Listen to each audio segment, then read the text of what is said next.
Oh, me too. Guess who's hungover? Hey, it's Tiki. Welcome to another episode of More Pooh Talk, everybody. That's a great introduction. We've got Goofy Yuck Yuck and Joker's Wild with us tonight. Hello. How Guess are you who's not doing? hungover? Yeah, guess who's feeling pretty good? It's Joker's Wild. All right, so we are here to talk about Four Winds Square. This was the result of the World's Fair project that Mickey Fan and I kind of made as our sort of just like loving homage to Small World. We love Small World so much, we wanted to give it its own land, and here we are. What do you guys think of this land? Just kind of overall, like, broad thoughts. It was okay. I liked it. I mean, I felt like this was probably the from a standpoint of like teamwork and stuff. I thought this was the least best land. It was the worst good land. Yeah, exactly. It has a lot of good individual elements that we'll get into, though. Yeah. I think conceptually it's interesting that you say that, because I agree from a teamwork point of view. It was a little all over the place. I don't want to condemn anyone. I don't want to say anyone did a bad job, but it was just it felt a little bit scattered in some areas. But what I do like about it is, like, just visually, kinetically, I feel like it did all flow together, at least for me. And keep in mind, I am the Small World hoe in the room because Mickey Van isn't here. Yeah. So, so you know, I don't know. For me, from the perspective of like being one of the few grown ass straight men in their, in their 30s, who can say that they absolutely fucking love Small World and it's one of their favorite Disney rides. I'm one of the small breed, folks. Yeah. I thought they did really well. There's one thing that I wish that we would have gotten a little bit more of a feeling for the papercraft, but I honestly can't put my finger on what detail I want to see that wasn't there. I guess maybe, just as I said in my review, maybe like a little bit more of a minute-to-minute kind of visualization of what it's like to walk through.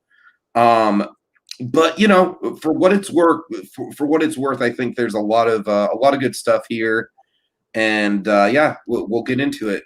Yeah. I just want to mention, first off, this concept art, while it's very good, I'm just now realizing that the right door doesn't fit the frame completely. So if you close the door, the whole middle third of the doorway is still wide open. Wow. Wow, Evan. What can I say? I'm a judge on detail. Detail, 4 out of 10. Out of household, we're going to redo the entire vote. Oh, God. All right. So I guess let's start with just the concept of Four Winds Square itself, the papercraft aesthetic of it all. And of course, there were two.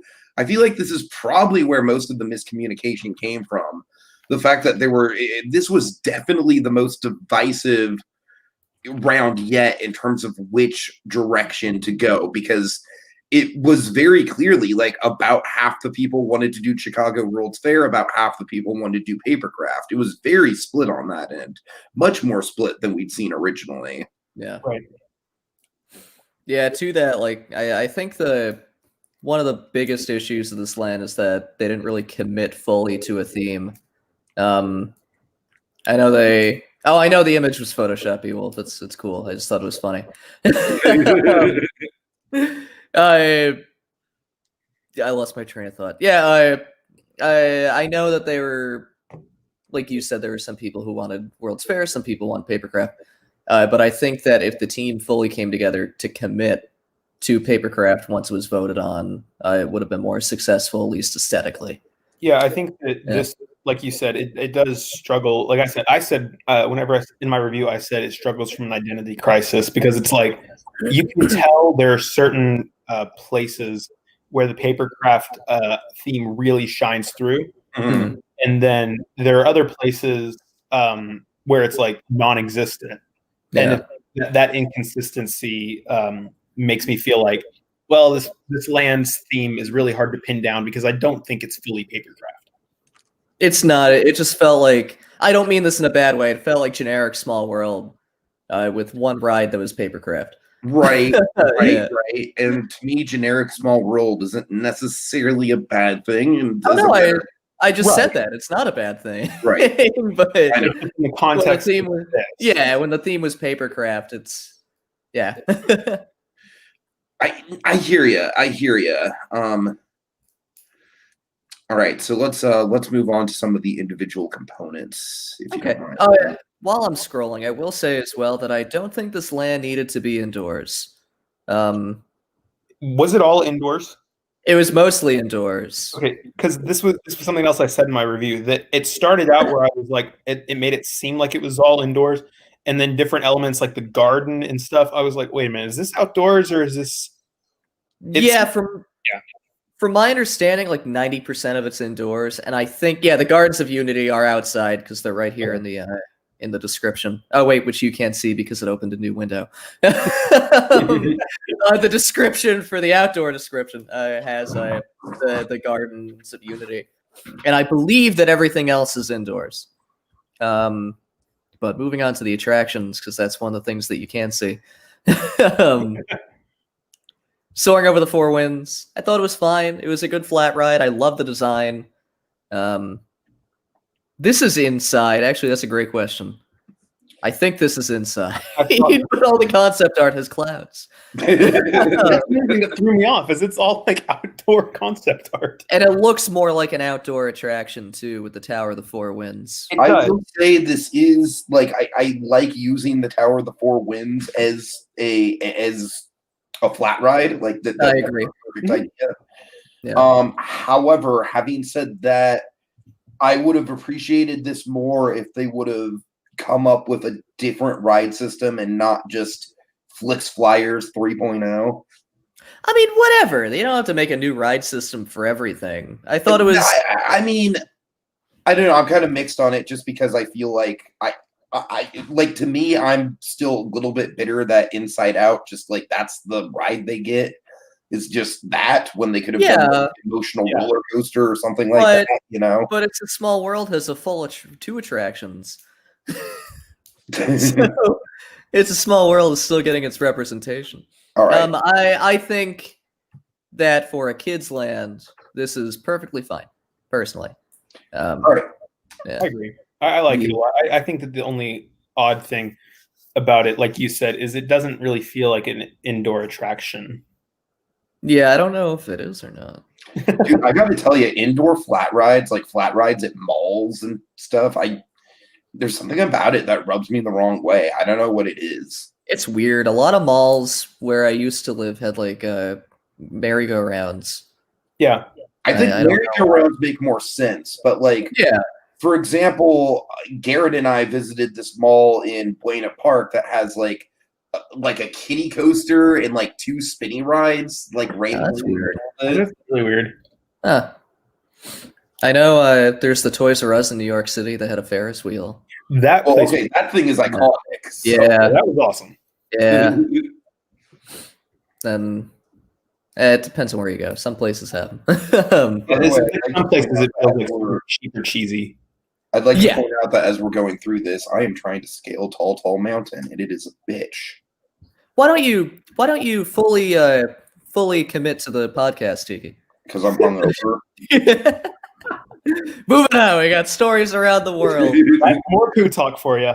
More Pooh Talk. It's always a wild ride. This was a quaint walkthrough. Again, this one mentions the papercraft aesthetic, which I appreciate. Yeah, I thought this highlighted it the most. I really liked this one. Yeah. No, it's definitely done very well. I don't. Perfect word. Yeah, like it's nice. I don't really know if the land would have lost anything by not having it. But I definitely appreciate it. It's a really fun idea.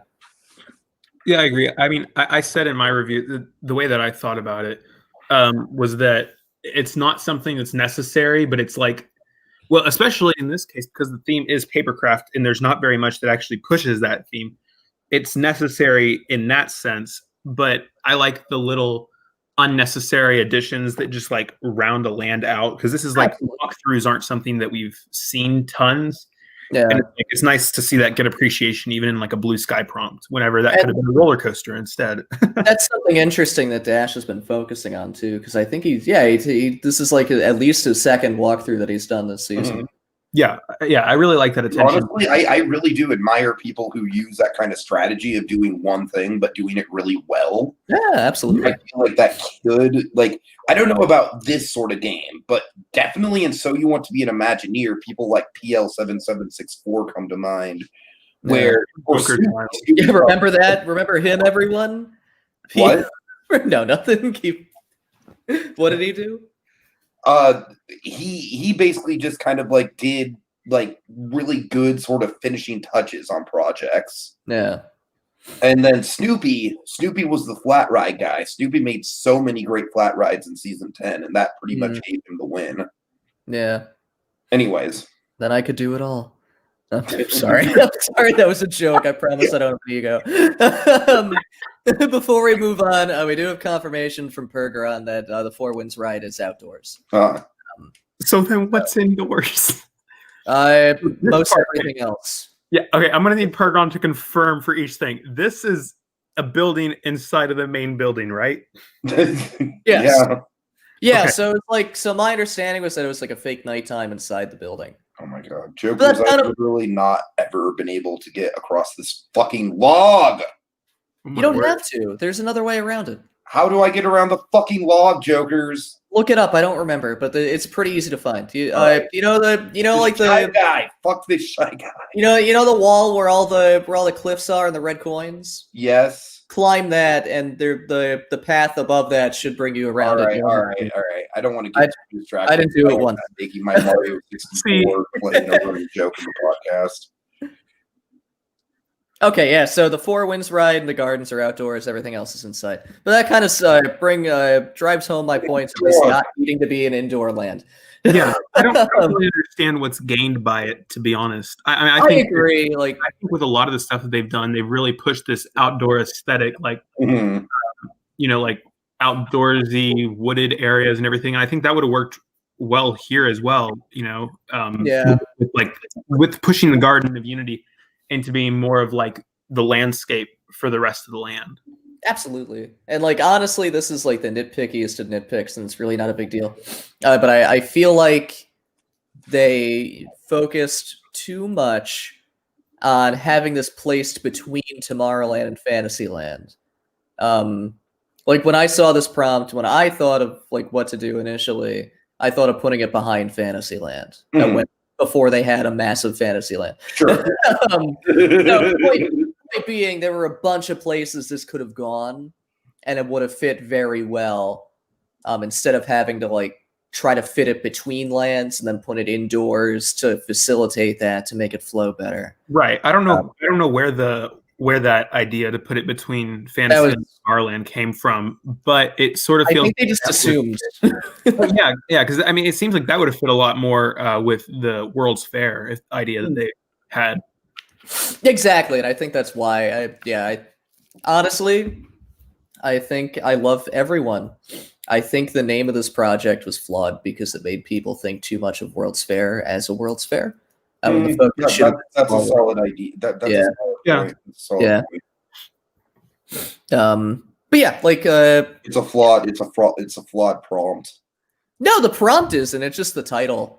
I know you're joking. Moving on, we got the Garden of Unity. It's a garden and everyone's united. They all hold it. That's about it. Okay. No, seriously, I like this a lot. I love little stuff like this in Disney Park. Snow White's Grotto is one of my favorite fucking places on earth, if I'm being completely honest. And this, what I like about it the most is the fact that it's a natural extension of the speaking of Snow White, of the Snow White gardens in the castle grounds. Yeah, I mean, it reminded me a lot of that. It reminded me a lot of like an extension of the gardens around It's a Small World, and obviously based on the picture, definitely. the Gardens of Imagination. Small World are fucking amazing. So Yeah, they are. Yeah. Yeah, no, And- I thought this was cool that because it's in that similar vein of the stories around the world, where it's another thing that doesn't really need to be there. You could have done a focus on attractions purely, but doing little stuff like this really helps the feel of the land. And even though it's not papercraft, I don't know how you do a papercraft garden. I really like the different concepts and cool things like the animatronic topiaries. I thought that was a really cool idea. Absolutely. And Pergron commented, and I agree, that they like the nighttime aesthetic and they struggle to get on the same page, which is I fine. feel that. There's nothing wrong with that. I feel like you guys still could have had the nighttime aesthetic outside, just at actual nighttime. And then you could have had a daytime aesthetic in the daytime. Yeah, exactly. But no, I totally understand where they're coming from. That's totally cool that they want makes to sense, on nighttime, and that does make sense. It feels like this sort of thing was bound to happen at some point, and I'm surprised it took long for them to run into an issue where they had competing ideas that were like this close.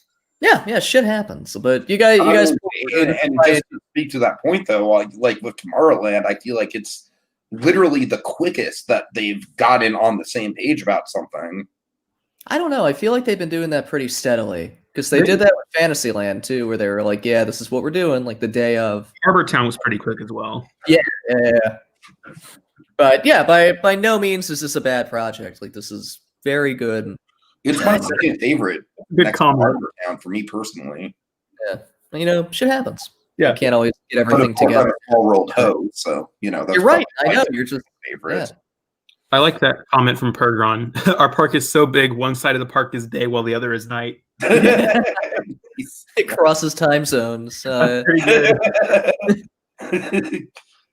It's like winds where it literally leans into two different states. Yeah, I still love it at Disney World where it could be raining in one park and totally sunny in the other. I've totally experienced that. It's really funny. So anyway, moving on. We got the going to Animal Kingdom to Hollywood Studios, baby.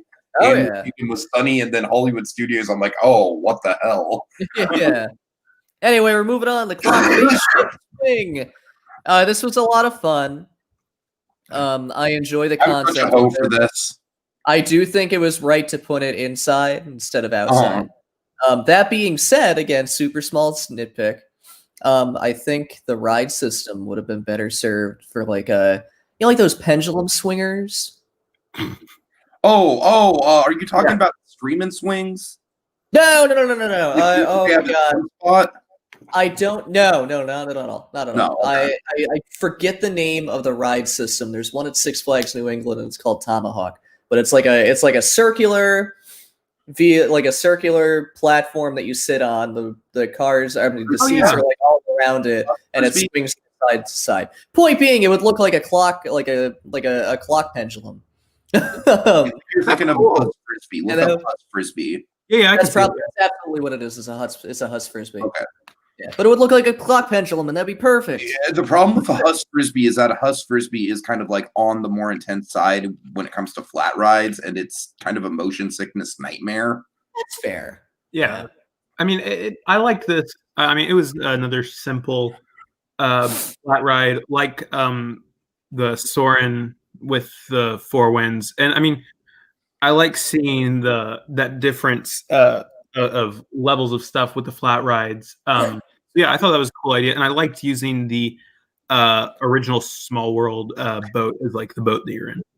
Yeah, no, absolutely. Everyone agrees with me about the Hus rides. I had one at Discovery Kingdom called Tasmanian Devil. Yeah. No, you're right that it's probably too much for a kiddie land, but I think that there's like about that really quick. The weird thing about Tasmanian Devil is that it wasn't themed to the Tasmanian Devil; it was just called the Tasmanian Devil. Yeah. But it had like an Australian aesthetic to it.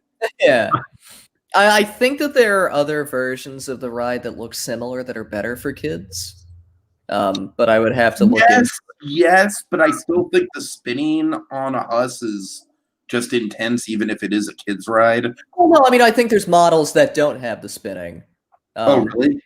Yeah. Point being, I think that there are ride systems that could have made it look like a clock pendulum. Honestly, if you don't have the spinning, I could see it working a lot better. Yeah. Kind of throws me off. I just wanted an indoor clock aesthetic, goddamn. Right, well, I still think it works really well, though. I think I agree. Kinetic things in the whole land. No, absolutely. And I am a huge sucker for having the boat just being an oversized small road ride vehicle. I think that's a really good idea. Yeah, I agree. That worked out really well. Also, again, to respond to Pergron, the last time I went on Tomahawk, I felt like shit afterwards because I was like 13 and I closed my eyes because I thought it felt cool. No, I thought it felt cool. It's not that I was scared, and then I got off and I was like, yeah, I feel awful. So, that was the last time I rode Tomahawk. Anyway, moving on. We got Small World, one song. Ooh, controversial statement. This might be my favorite thing in the whole land. I was going to say this is the one that I think does the papercraft aesthetic most successfully. Absolutely. Yeah. This is also the project that made us change the veto prompt. Yes. Whenever you guys started doing this, Mickey fan was in the judge's PM. Oh, great! There went the veto prompt. Yeah, the veto prompt was supposed to be a carousel theater, and then Tiki suggested making the tower the Four Winds type icon. But you guys already did that You too. guys took both of them. So that's where we had to like go outside of the lands, because honestly, what else can you really do with a small world land? Yeah. You have the gardens, you have the main e-ticket. But yeah, this is a lot of fun. Initially, I was worried about the sheer number of songs that were present. I was too. But after reading that they switch out, absolutely perfect. Yeah, after reading that they switch out to give rewritability, I thought it was better.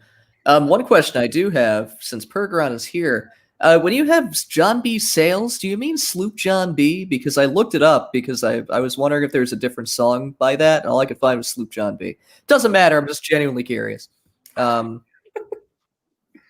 See, also, I thought this was like a really cool idea to have all of the all these different animals and stuff. And I thought that it might be. At first, I thought it was a little creepy to have like stuffed animals singing songs to you, but I still like the idea. My only thing with this it is realism, I guess, because number one, I don't think that the war wagon system that's used for American Adventure can hold 50 different scenes or whatever, like what's here. But the other thing is that I feel like there would be sort of an issue. I like the randomness idea because you have rewritability and it's shorter, but I feel like you're going to get a little bit of a disconnect because then there's like no story element, which I guess there doesn't have to be. It's just sort of felt a little odd. Yeah, I mean, in terms of the system, I pictured it as something close to Mickey Mouse Review. Yeah. That's what I was picturing too. I was picturing like a single stage set with the animatronics themselves going in and out. Yeah, which is doable. Also, another nitpick. Some of these are written in Cyrillic and Arabic, and I can't read that. I appreciate it. You gotta play to your audience, people. But no, this is a lot of fun. I really like the idea behind it. I think it's pulled off very well. The idea of having the stuffed animals being donated from kids from UNICEF is like absolutely fucking adorable. I love how UNICEF is tied into this. But you got to think about how they make those stuffed animals into animatronics. They're going to take the stuffed animal, rip the insides out, replace them. How do we know they're stuffed animals and not stuffed animals? Oh god! Like they're just taxidermy, just singing. Oh my gosh! That's I have gotten confirmation that the bottlenose dolphins do sing Sloop John B. So we do know that there are Beach Boys present in this. Which for me, it always elevates an attraction. Yeah, you're right. I don't like Sloop John B, but I like the Beach Boys. Do you not like Nate? It's okay. You know what I like in the Beach Boys. I like when they get weird. I mean, I agree. I like when they get weird too, but Sloop John B is a fucking classic. No, I agree. I don't like. I don't like hate it. A lot better than a lot of their like early California surfer rock stuff. No, that's fair. All right. Yeah. I just say that Sloop John B is one of my ultimate like road trip traveling songs. That's fair. I mean, it's a very John. It's better than Kokomo. Kokomo, I despise. Oh, I do not like it. Anyway, moving on. Mike Love is terrible. You make a good point. Dolls singing to you is basically the same thing as stuffed animals singing to you, but we've had like 60 years of conditioning to accept dolls singing to us. Also, Beowulf makes another great point statement said as if Small World isn't at least somewhat creepy. That's very true. That is I've fair. seen Escape from Tomorrow. Yeah, that's what I'm weirdest scene in Escape for Tomorrow for me is when Jim fucking vomits into the Grand Fiesta tour. I forgot about I see myself doing that at some point in time. No. Oh, gross. Anyway, moving on. We got It's a Small I'm just World. saying, I'm a drinker when it comes to Epcot. Really? That's all I'm saying.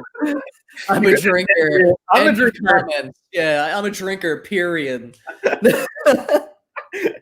Anyway, we got yesterday's podcast. Guess who's drunk? Starts today's podcast. Guess who's hungover? It's okay. I drank I'm Pepsi yesterday too. And I'm anyway, honest about the fucking first jump in Tall Mountain being a son of a bitch. Do you not agree, Evan? you have to do a crouch jump. It's hard. It's not reliable. Yes, it is reliable. It's more reliable than the triple jump. What are you talking about? But I always hit the wall. I always go for the jump and hit the wall. Yeah, I got good, but Fuck you. I've been playing this game for... How old are you, Evan? 25. I've practically been playing this game for as long as you've been alive, all right? I know. That's fair. But I got 120 stars and you have like 3. So joke's on you. 31 stars, sir. Anyway, moving on. We got It's a Small World. It's pretty small. It's okay. I know flying and that the land and sea idea was fucking excellent, and I don't think you guys did hardly anything with it. Say that one more time. I don't think you guys did. All right. No, genuinely. I looked at the comments and I don't know what you're talking about. Put it I realized that I kind of made a grammar error there, but Okay. Genuinely speaking, I just don't think they did a lot with the flying and the boat. No, I agree. I know that this ride had a lot of development issues. Yes, Which happens. I also know it's divisive, but I personally don't like the mythical creatures element. I don't think it really adds anything to the ride. But that's just me. I think I like it. I like it. That's fair. It's interesting. Like I think we can have a good discussion on this because I think that and to be honest with you, I'm just going to be straight up. I know most people just straight up hated it, but I thought the idea of a more dark, like at least a small world that has stakes to it, that has some peril to it. No. No. What's the point of It's a Small World? What do you mean by stakes? Like the first 3 scenes, like it's walls around every country. Let's think about and then there's like the UN like about to like drop bombs, and in the end it's the White Room. We have to show them the power of friendship so we can all. And I'm not gonna back away from my stance on this. That's fair. I don't want you to. I feel like what Mickey Nerd pitched was really interesting, and I think that it got too swept under the rug too fast. I feel like there's something that could have been done with it. The idea of going through something and then reconstructing and moving on as a society like that's definitely something that we all like as a human race can relate to right now, right? But that's not what It's a Small World is. That's not. Yeah, it's okay, like. So I'm saying this is a small world all right, and I'm saying small world is a concept where I don't think it's I don't think it's as boxed in as you guys are making it out to be. No, I don't think it's boxed in either. But you act like you sit in Small World, and you're like, wow, do you know what this really needs? Some conflict. Like, why are they so? What they're all so happy? Where's the pestilence? It's not like It's not like the first version dealt with World of Hope and World of Laughter. This one's going to deal with World of Fears and World of Tears. Ooh, Tears for Fears, kick ass. I mean, Goofy, you say that, but like, I legitimately don't have a problem with that. Pergron says it's a small world, geopolitical struggles, which I agree with. Yes. As you go through the ride further and further, the water level rises.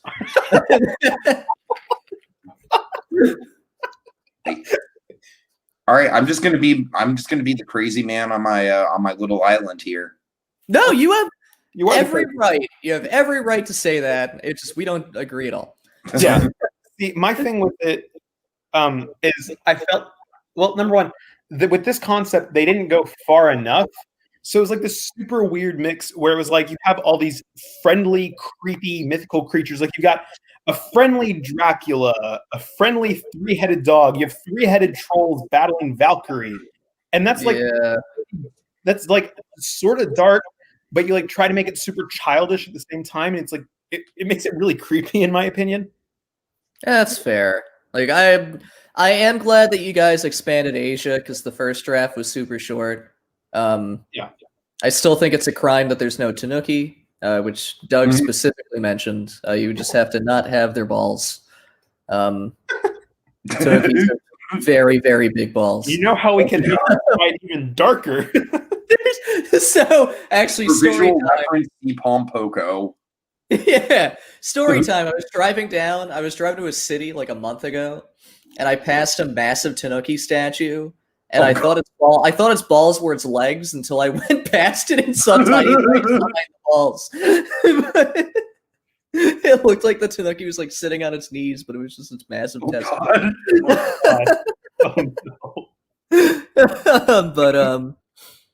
But yeah, I mean, yeah, you guys definitely didn't go far enough with some of it. I was talking in the judges' room, PM, that there are ways to plus It's a Small World without having to like be antithetical to the original intention of the ride. Personally, I would have like opened up the scenes. Okay, what the fuck is wrong with mythological creatures? That's not my issue. My issue was I feel like the mythological creatures fit better than the Disney characters do. Yes and no. Yeah. My issue with it was like you have a friendly Dracula and a friendly Loch Ness monster and all this. Dracula, like the friendly Dracula, is basically like a Mary Blair Count Chocula. That's like that's not intimidating in any way. That's what I'm saying is it's like completely out of place because and I realized Beowulf says that, and they said this at the time, was that they didn't finish the entire thing, so stuff with like real world aspects wasn't finished, but we're basing it only off of having this.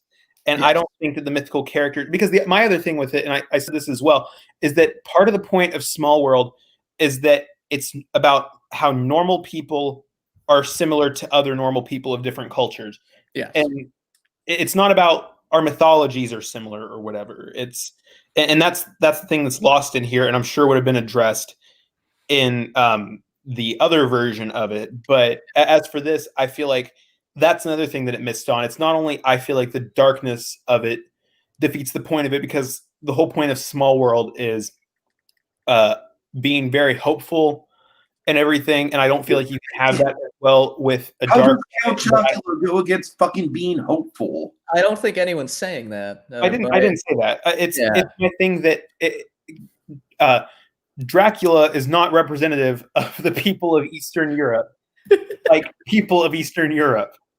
Just like leprechauns aren't representative of Irish people. Not all Transylvanians. Yeah, not all Transylvanians are vampires, okay? Hashtag not all Transylvanians. But that's sort of where my head's at, is that the mythological creatures is one thing, and it's not as big of it's not like the darkness of it that bugs me as much as it kind of defeats the point of Small World, because it's not about normal people anymore. I think my main thing is that I feel like they were just adding mythical creatures just to add something to it. Mm-hmm. So and they can add Disney characters.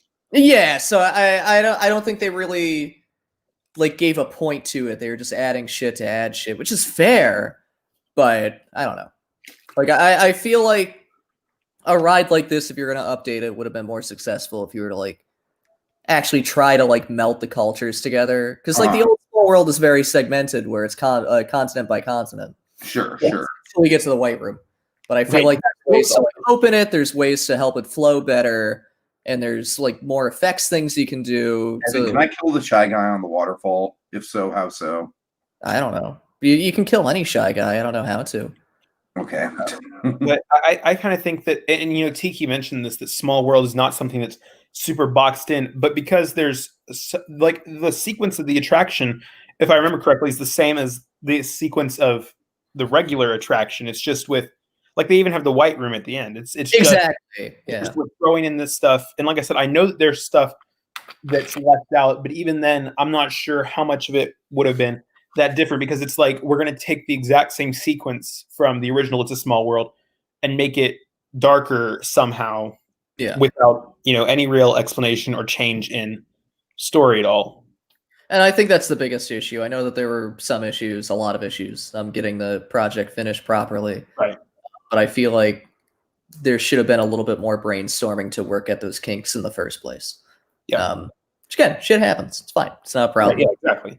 And it also brings into, well, how would the boat ride have been different than the flying ride? Because like that's the main thing I was missing. That's the main thing I feel like absolutely should have been in there, was more detail about that. Well, absolutely teal. Yeah, right. And I know that was a big issue where we had a few people that one didn't get finished. But it's like, if it were me presenting it, I wouldn't have said anything about flying, because then it makes it feel, or whichever one they didn't do, because you know, then it sort of feels like okay, it was the boat ride that wasn't finished. So like, it's actually more innovative to change it to being a flying ride rather than a boat ride. But since you mentioned that it's boats and flying, it leaves that sense of incompleteness. And it's like, well, we have two different versions of the like two different ride vehicles for the exact same attraction, which is sort of weird, I guess. Yeah. Yeah, like I feel like instead of having each one follow different perspectives of the same scenes, having them be like exactly. Yeah. And like that's what I was hoping for when I saw the actual concept. Yeah, because it would be cool to have like weird, like whimsical flying machines going through It's a Small World, but you have to do something with it. Yeah, but definitely not a bad project. But I think if you guys worked out those kinks and brainstormed, I feel like maybe what they could have done is they could have done like something like the Seuss trolley train ride, where it kind of like goes in and out of different attractions. You know what I mean? Like these Harry Blair flying machines, and it doesn't have to be like a whole track within the ride building. It can just be like a small part of another ride that adds a lot of kinetic energy. Yeah, like have it be like, even then you could have, with the papercraft aesthetic, they could have made it look like a model train and have it like weave through everything. Like have it like a floor up and follow the wall and like go through shit. But you know, it happens.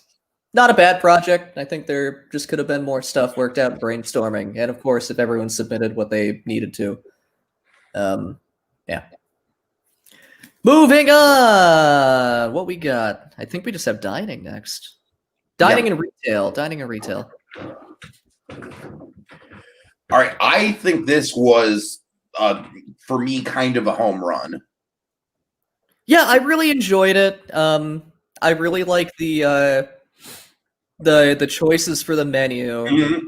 Again, one of the best menus we've seen so far. I agree. Again, like super nitpick, and I hate that I keep doing this, but no, I feel like it would have been really cool if they like melded different cultures for each dish instead of just having like 6 different like countries. But what was presented, I really enjoyed. The food choices were really good. I agree. I thought it was a good menu and everything. I just, my thought as well was that you have like a totally disconnected menu. I would have liked the like melding of cultures, like you said. But then also, whenever you get down into the actual restaurant itself, I feel like it's trying to be a combination of like fine dining and a kiddie restaurant. Yeah, I was not feeling the ball pit. The ball pit really threw me. I wasn't feeling All that. right. Yeah. All right.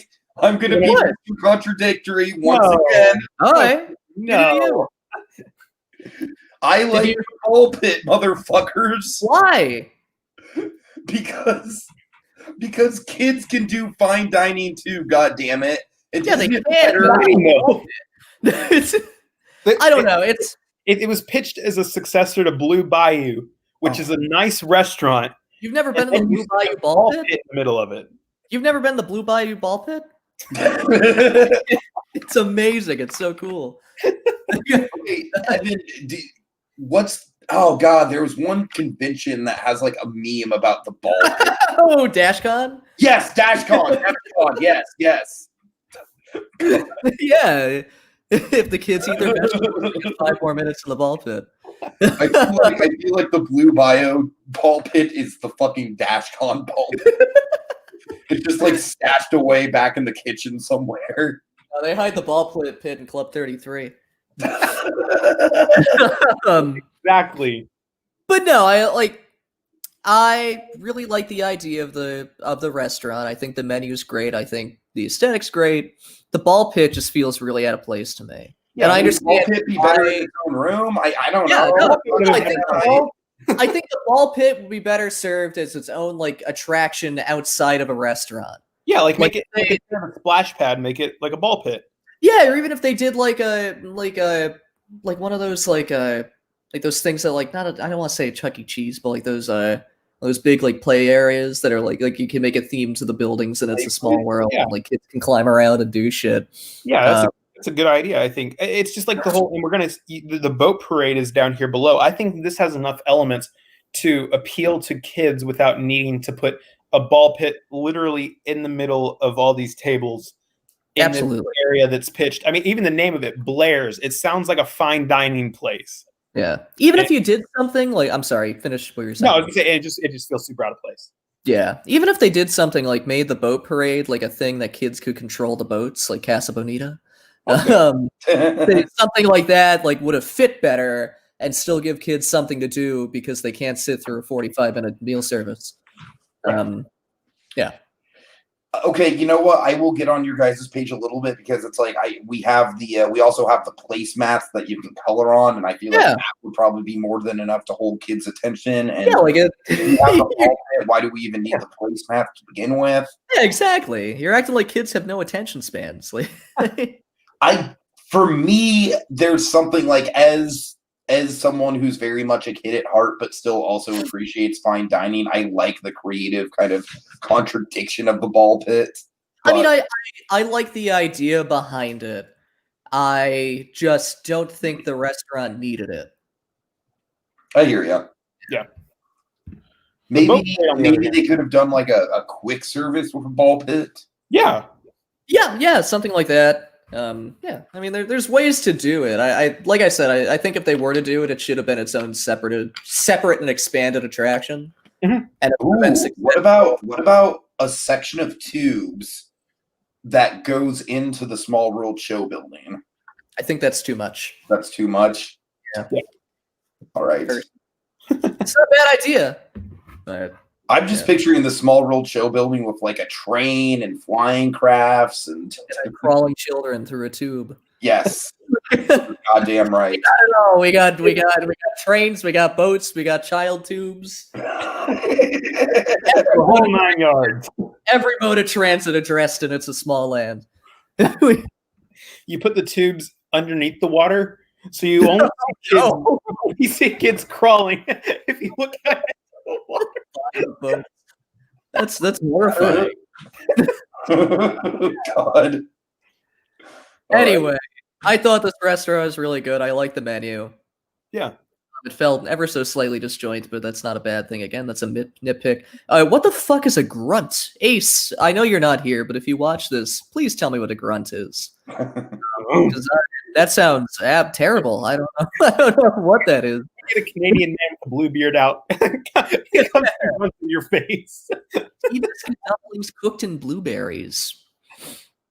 Everything else sounds great. Good. We got guava cake. I like that the kids menu mentions specific cities rather than countries. Mhm. Yeah, and it's the city that each dish was created in, which I thought was cool. Yeah. I didn't realize mac and cheese was from Paris. Anyway, moving on. Retail, arts, crafts, and gifts. They got it all. I gotta be honest, there's not much here. Yeah. It's gift shop. There's nothing wrong with it. 2 gift shops. It's 2 gift shops. Yeah, and I think that they're both well themed. I like the idea of putting the one in like being a toy chest, and then this one being like in the base of the Tower of the Four Winds. I think they're really well themed, and that's more what you're looking for with retail. You're not necessarily looking for like product creation. It's just like what kind of store theme do you have, and it's not like there's any like store experiences like you can make your own Small World doll or something like that. But it's you have these different theming things that are what we really like to see. Absolutely, and I do like that the retail here seems to focus on like quote unquote or handcrafted gifts. So like teddy bears and like I think it mentions yarn stuff or something. And then you can ship it into the one song place, and then can rip the insides out and make it an animatronic.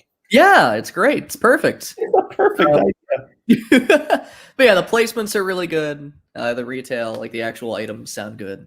Like Pergron's comments terrifying. Yeah, dolls in a small world are actually kids sucked down from the vacuum in the ball pit. That's my headcanon. I agree with it. I accept that. But yeah, all in all, like this isn't anything like spectacular, but it's really good. I enjoyed it. I had no real issues with it. Pretty much everything I said were very obviously nitpicks. But yeah. Great. So I think that's about it, guys. Is there anything else we want to address? I don't know, Tiki. Is there anything you would like? I'm gonna say, is there anything you want to address? What do you mean? Well, I would just say if I were playing this game, I wouldn't think that it's a good idea to get rid of the person that can lock down the website from being edited early. I don't think Nate's going to do that. I thought that it was just like a very surprising turn of events, and I have access to all the diary rooms, and I was still super surprised about what happened. It was just it felt very odd because I don't think that Nate was doing anything to deserve being eliminated. And granted, that's not necessarily what strategy always is about. But yeah, if I was Nate and I was like super bitter about it, I would just lock the website. Yeah, that being said, I think Nate has handled it like an absolute champ. Like he's absolutely total fucking pro about it. If it was to happen to anyone, at least like Nate took it very well. But I still feel very bad that it happened. And again, like we don't want to like push anything. We don't want to like call anyone out because no, absolutely. I'm not calling it out. Oh no, I know no one is, but I just wanted to put that out there. You know, as a matter of fact, I feel like it is like to me. I wasn't expecting something like that so early. I wasn't expecting like just a total shift from the pecking order in terms of like who's doing what and who's being the most active. Because usually it takes a long time for these games to get going strategically. Yeah. So, and that is also not to say that we think that Beowulf should have gotten eliminated. Frankly, I don't think either of the people who were up. It was a bad choice. I mean, regardless of who was up, whether it was Beowulf, Mickey Nerd, or Nate. I mean, you don't want to see any of them go home, and I think they all deserve to still be playing. No, I agree. Yeah, but one thing we were talking about is just to make sure that you guys are aware that we don't choose the winner at the end. The cast chooses the winner. Oh, and I also think we should announce that literally everyone in the cast is going to be a juror. Yes, yeah. So it's going to be a full cast jury. So basically, don't play to appease us because we have zero say in this other than who made the household. Yeah, we had a couple of people that made it seem like that to us, and we wanted to clear that up. But yeah, so like Tiki mentioned, I think that this is like sort of what they did with early Big Brother seasons, and I think that's a cool idea to have the entire Yeah, cast Big Brother together. 2, Big Brother 3, everyone in the cast was on the jury.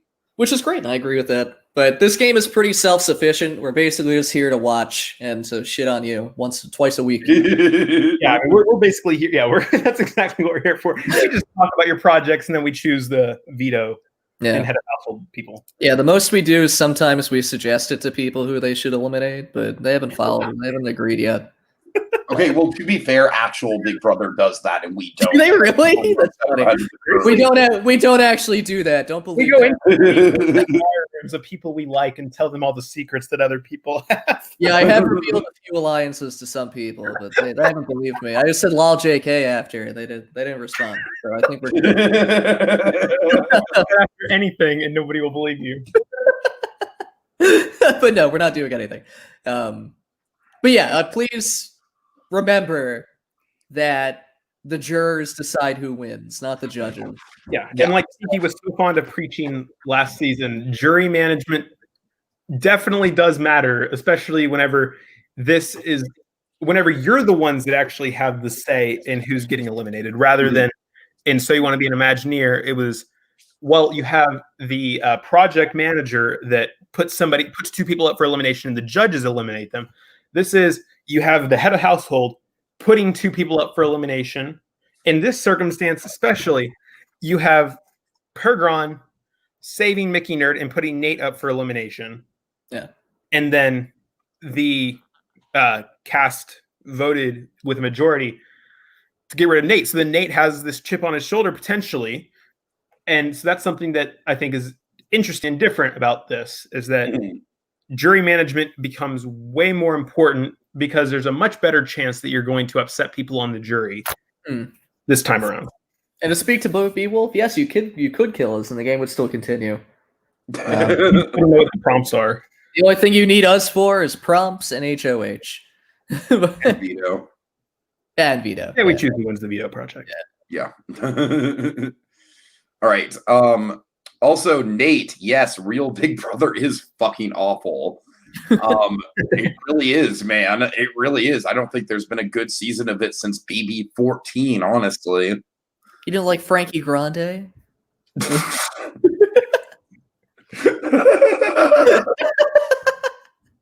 Oh god. I just love the response to that. It's great. Oh god. Oh. So you didn't love Frankie Grande? I honestly, Frankie Grande was probably one of my favorite people in that cast because he was one of the few who would actually do something. That's true.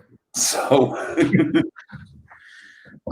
Nate, tell me, I don't know if you're still watching All Stars or not, but I know they're at the Final Four, and I know that Enzo has HOH right now. Uh-oh. Does Enzo have any chance to win at all? Any chance to win, or does he have to? Because I would like, if Enzo won Big Brother All Stars, that would honestly kind of redeem the season for me because I fucking can't stand Nicole. I can't stand Cody. Nate's just like, no. So Enzo's base code.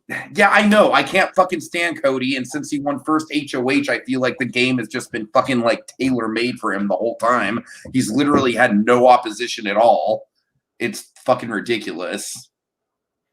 Yeah. So you don't think they're going to, Nate, you don't think they're going to go for Cody this round? You don't think Enzo's going to somehow try and get Cody gone? Because let's see, who's left? Christmas is left. Like Christmas wouldn't vote out Cody? Like, Christmas wouldn't vote out Cody. Fucking idiot. Fucking idiot. I mean, her name is Christmas. Yeah. Well, thanks everyone for joining us for More Pooh Talk Big Brother edition. So who's going to go this week, Nate? Who's going to go? Is it going to be Enzo? One dude. God damn. He's too nice a guy. Enzo, he's too good. I get that. Yeah, I get it too. He's so nice. Fuck Cody. I'm talking about Enzo. Enzo, he's too good. Oh yeah, right. Fuck Christmas, you know. I probably Xmas. Yeah, bring back Ramadan. Yeah, that's what I It's say. probably gonna go. Okay, the final two is just gonna be Nicole and Cody, and it's just fucking awful. But Choker, that was funnier than it should have been. Thank you. Everyone missed that except for you. yeah, I missed it. That was good. I like that. Well, I'm glad that Enzo at least got as far. No, I think at this point he's made it farther than he made it on his initial season. Because correct me if I'm wrong, I think in his initial season he got 4th place. So, anyways, Yeah. we gotta go, dude. I'm sorry. Oh, Nate liked it. Yeah. Great job. Thank you, Nate. I don't know who you're laughing at. My ego says it's me. I think it was the right one. That was good. Great job, guys. Thank you for joining us for more Pooh Talk, Big Brother Edition. Talk. More Boo Talk. It's Halloween. More Boo Talk. Oh yes, absolutely. You know what? Do we have a show that we could do? Oh, okay. So Halloween falls on a Saturday. So for the Halloween episode, we absolutely do have to do it as More Boo Talk. If we're doing it, we have to do it early because I'm doing stuff on Halloween. Okay, well, we'll figure it out. Oh no, it'll be Sunday for me. November for me. It'll be All Saints Day. Early. I'll be selling Dio de los Muertos. Immediately, dude. What? Paragon apparently made the album cover of I Don't Care for the Ball Pit, the first please Boo post Talk it. album. Okay, that's gonna be my first EP. I can't wait. That's great. All right. On that note, guys, have a good night. See you later. Bye. Bye.